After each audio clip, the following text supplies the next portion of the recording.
Alô, amigos e amigas, esse é o programa Cidadania, que hoje vai abordar o relatório Educação para Todos da Unesco, que é a Agência das Nações Unidas para a Educação, Ciência e Cultura. Isso porque, lançado agora, ele refletiu o trabalho realizado num período de 15 anos, quando os países haviam se comprometido com 6 metas para melhorar o nível da educação, padrão da educação internacional. Mas quem vai nos explicar sobre isso é a nossa convidada, Rebeca Otero. Ela é coordenadora de educação da representação da Unesco aqui no Brasil, a quem dou as boas-vindas. Obrigado pela presença. Obrigada, eu que agradeço o convite. Pois é, o relatório é muito amplo. Eu estive tentando estudá-lo, não acabei, né? Mas percebeu-se que houve melhoras importantes a nível internacional, muitos padrões foram superados, muitas metas foram alcançadas por boa parte do país, mas houve países que melhoraram, mas houve também um grupo importante, 37 países, que regrediram. O que ocorre? Bem, esse marco, vamos dizer assim, que nós chamamos de Marco de Ação de Dakar, foi assinado por 164 países no ano 2000, né, onde, na reunião que foi feita no Senegal, em Dakar, né, onde se traçou essas metas de educação para todos, esses objetivos de educação para todos. E nesse sentido, os países se comprometeram, né, com essas 6 metas, que eram metas, de certa forma, até para alguns países, bastante ambiciosas, né, tendo em vista que as metas buscavam realmente alcançar uma educação de qualidade para todos.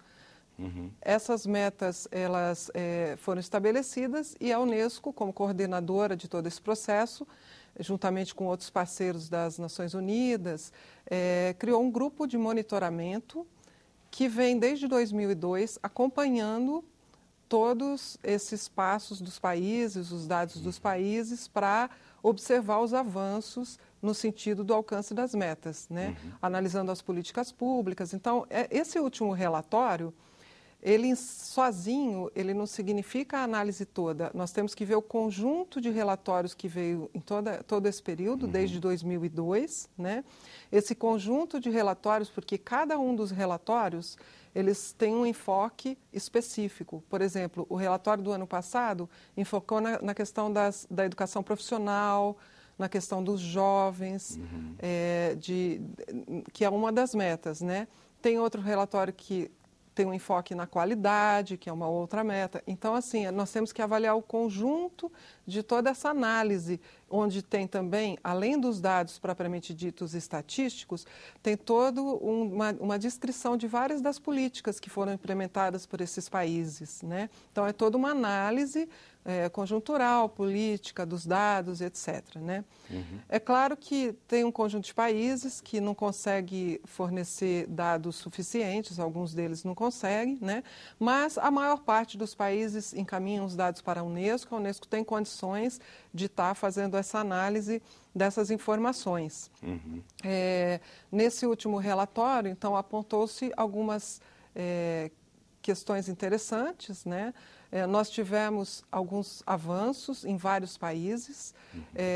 Um exemplo disso, né, tivemos 34 milhões de crianças foram incluídas no sistema educacional, né? Então, isso é bastante interessante, né? Isso é um ponto. Então, teve vários avanços, o relatório aponta vários avanços, mostra várias iniciativas interessantes que os países têm feito no sentido de alcançar essas metas. Agora, em contrapartida, lá no relatório se aponta que, ainda com essa marcha de 15 anos, de 2000 a 2015, com os compromissos de estabelecimento cumprimento dessas metas assumido, 58 milhões de crianças ainda estão fora da escola. Isso. Também, do outro lado, o relatório então aponta que 58 milhões ainda estão fora e mais, né? Ele aponta que 100 milhões das crianças que entraram no sistema educacional não cumprirão a educação primária. Não vão concluir. Não vão concluir a educação primária.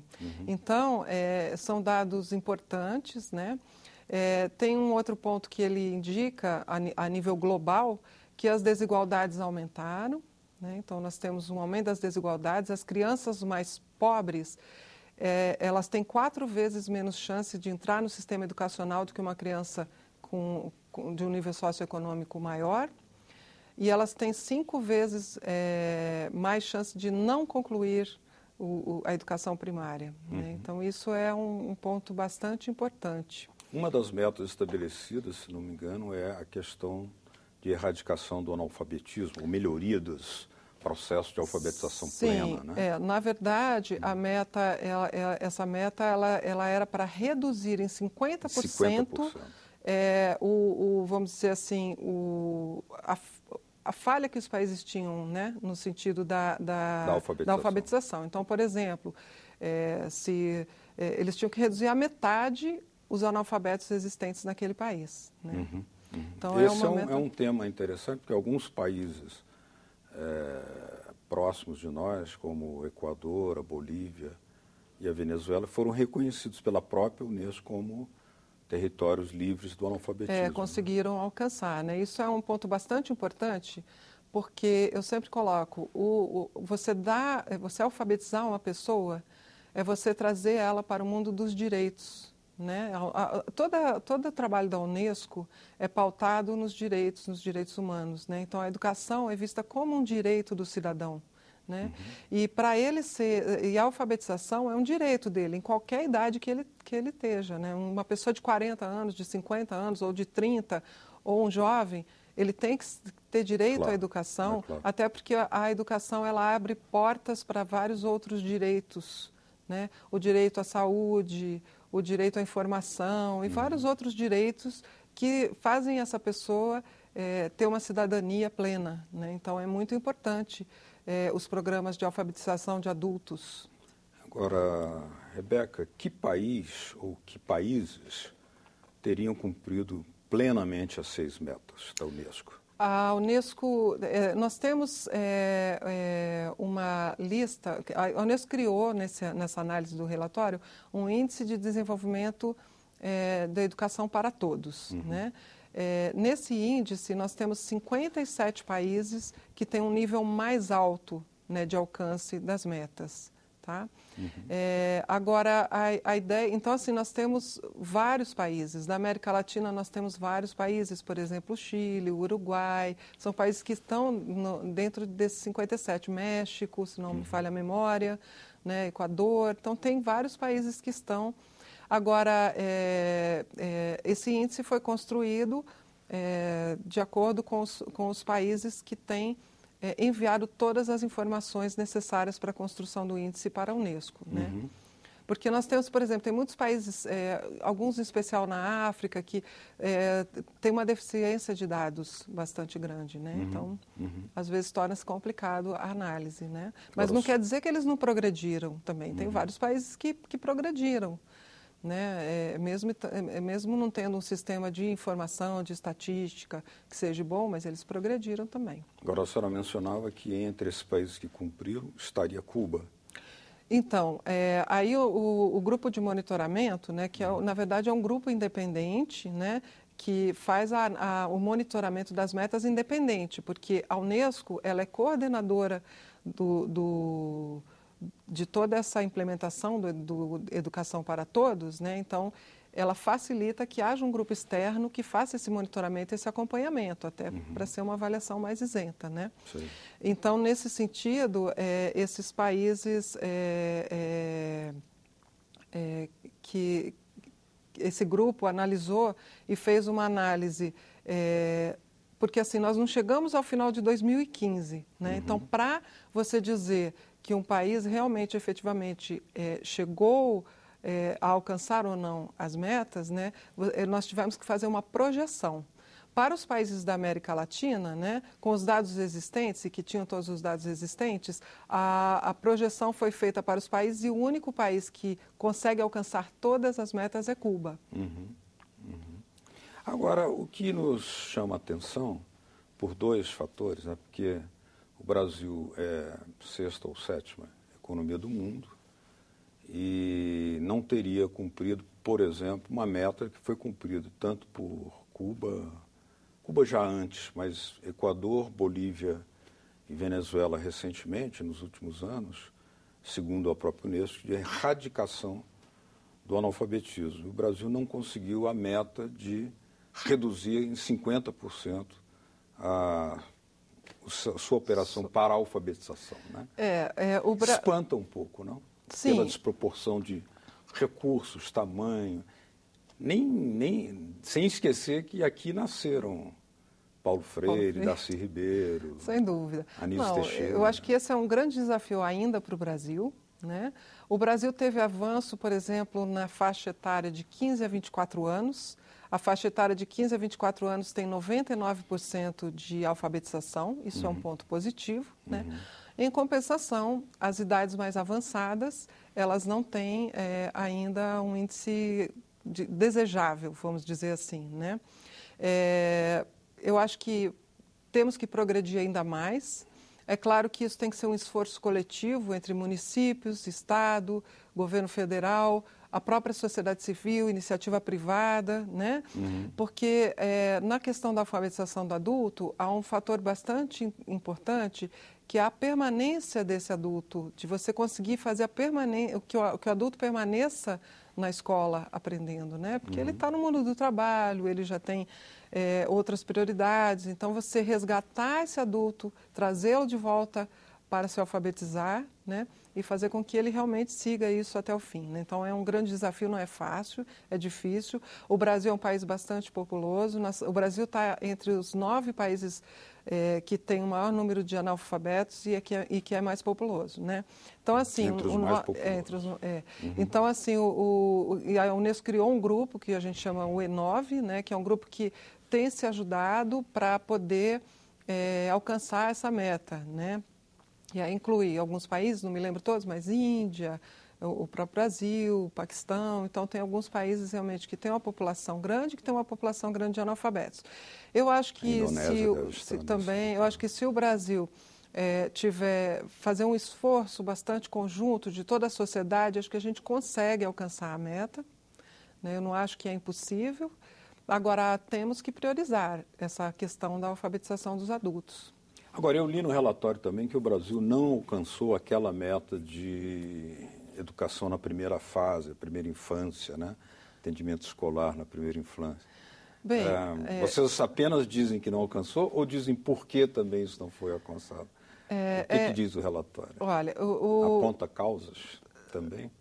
O relatório, ele é bem geral e global, né? Então, ele não faz uma análise país por país. Ele conta os avanços, mostra alguns dados dos países, né? No caso do Brasil, é importante a gente frisar que o Brasil teve bastante avanço em todas as metas, né? Eu gosto sempre de colocar isso, né?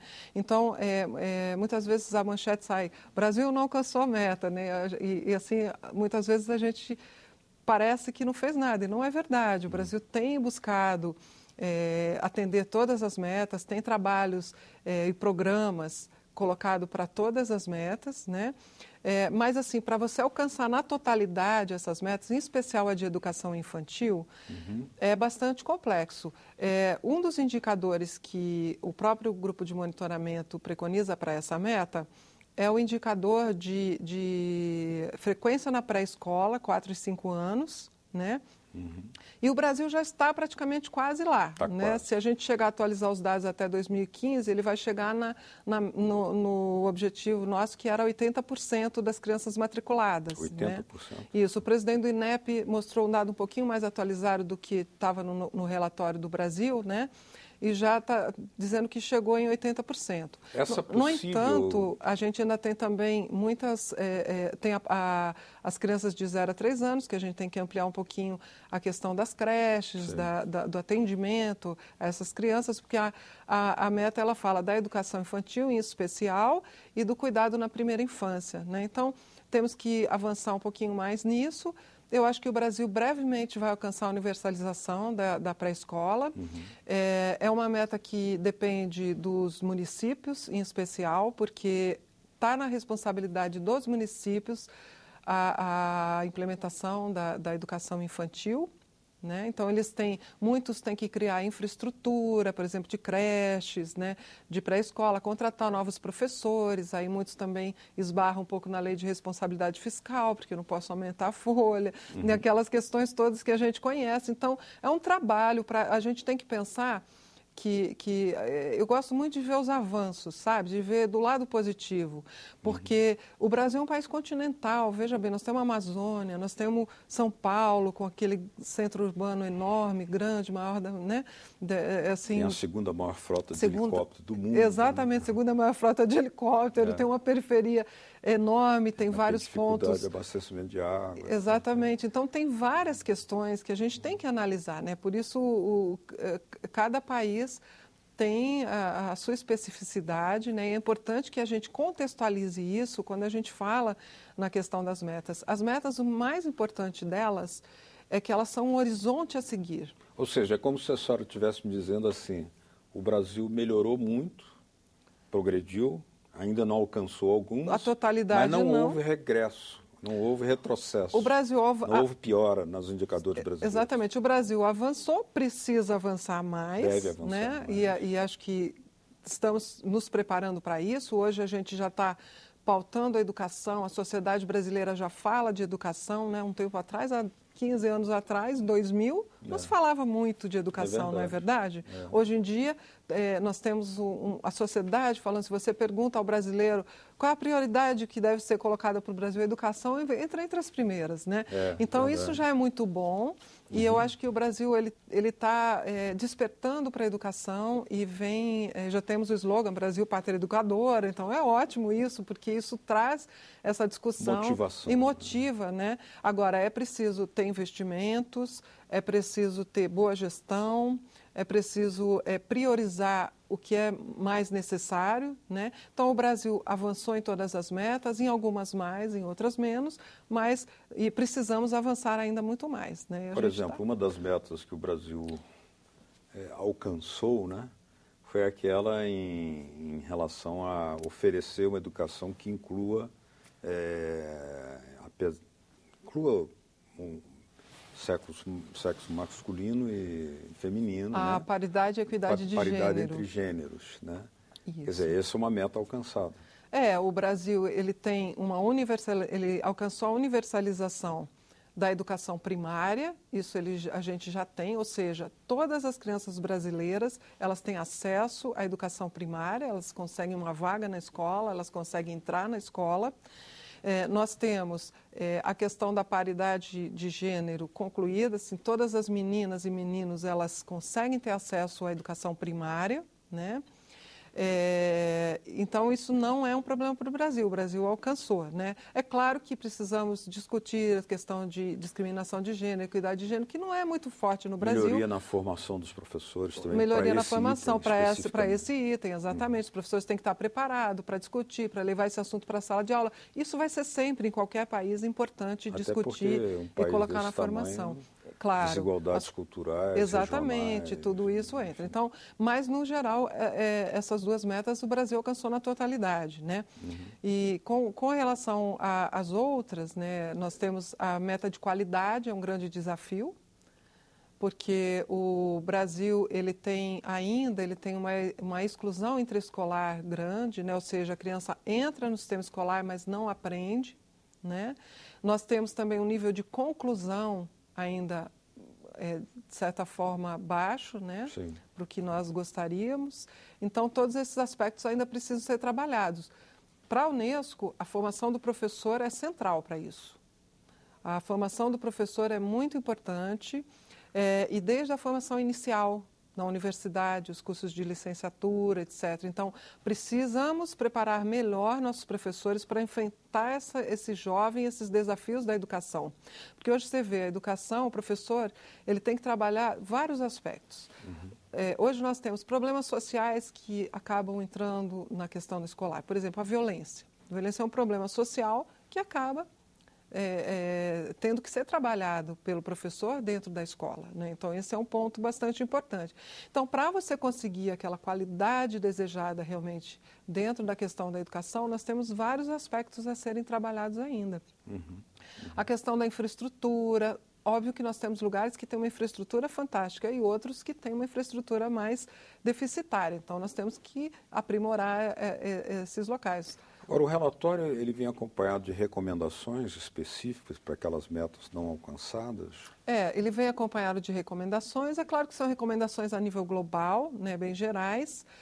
Um dos pontos que ele toca bastante, que na verdade não era uma meta, mas que se tornou bastante importante, eu acho que para o pós-2015, que vem agora, que nós vamos ter de 19 a 22 de maio na Coreia do Sul, uma reunião para pensar nos objetivos para o pós-2015, de 2015 a 30, né, com a presença dos ministros dos países membros da Unesco.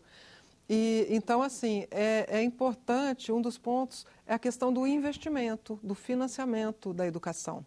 Porque o relatório aponta também que há um déficit de 22 bilhões, mundialmente falando, por ano, no campo da educação, em especial para financiamento da educação fundamental, né, da educação primária, do ensino básico. Né? A mais sofrível ainda é a fundamental. Com certeza, com certeza. Para vários países ainda a meta da universalização da educação primária, que o Brasil hoje já alcançou, ainda não é realidade. O que falta aqui seriam as creches.